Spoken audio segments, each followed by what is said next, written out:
Hello' everyone, আশা কৰোঁ সকলোৱে ভালে আছে। আচ্ছা, পালেং শাকৰ সৈতে মাছৰ জোলখন কাৰ কাৰ প্ৰিয়? মোৰ হ'লে খুবেই প্ৰিয়। আহকচোন আজি বনাওঁ।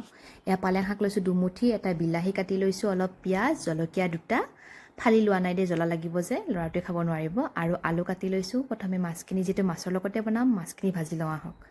ধুনীয়াকৈ মাছখিনি ইলুটি কৰি ভাজি লওঁ মই। এইখন আঞ্জা প্ৰায় বনাব জানে, শাকৰ জোলহে আৰু কি ডাঙৰ কথা, হয়নে নহয়? কিন্তু মইনো কি ধৰণে বনাইছোঁ সেই ভিডিঅ'টোহে আপোনালোকৰ সৈতে শ্বেয়াৰ কৰিলোঁ। ইয়াত ধুনীয়াকৈ মাছখিনি ভাজি ল'লোঁ। খুব কাঢ়াকৈ ভাজা নাই দেই, কাৰণ কাঢ়াকৈ ভাজিলে আঞ্জাবোৰত ভাল নলগা হৈ যায়, কৰকৰীয়া হৈ থাকে। এতিয়া পিঁয়াজখিনি দিলোঁ, তাত মই বিলাহীখিনিও দি দিলোঁ। বিলাহীখিনি দিয়াৰ পিছতে মই ইয়াত জোখমতে নিমখ দি দিম, যিহেতু বিলাহীখিনি সিজিব লাগিব, নিমখ দিলেহে সিজিব। নিমখ হালধিখিনিও একেলগে দি দিলোঁ। এতিয়া অকণমান সময়ৰ কাৰণে ঢাকনিখন লগাই দিম। ঢাকনিখন লগোৱাৰ পিছত আলুখিনি দি দিলোঁ, যিহেতু আলুখিনি মই অকণমান ডাঙৰকৈ কাটিছিলোঁ, আগতীয়াকৈ দিছোঁ।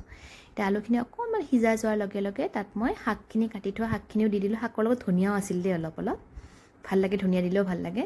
ধুনীয়াকৈ শাকখিনি ভাজি ল'ম। শাকখিনি ধুনীয়াকৈ মজি গৈছে এতিয়া। একদম লোকেল শাক আছিলে চাগে, দুমুঠি বুলি গমেই নাপায়। এতিয়া ইয়াত মই গৰম পানী দি দিম, যিমান জোল লাগে আৰু। বহুত বেছি জোলো কৰা নাই। ইয়াত জলকীয়াকেইটাও দি দিছোঁ, নফলাকৈ দিছোঁ কিন্তু। ইয়াত মাছখিনি দি দিলোঁ। মাছখিনি দি ধুনীয়া উতল আহিব দিম।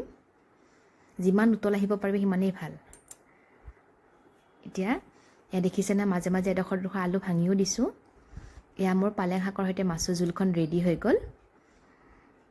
ভিডিঅ'টো কেনেকুৱা লাগিছে জনাব। আজিলৈ আহিছোঁ, পুনৰ আন এটি ভিডিঅ'ৰ সৈতে অতি সোনকালে লগ পাম। তেতিয়ালৈ বাই বাই।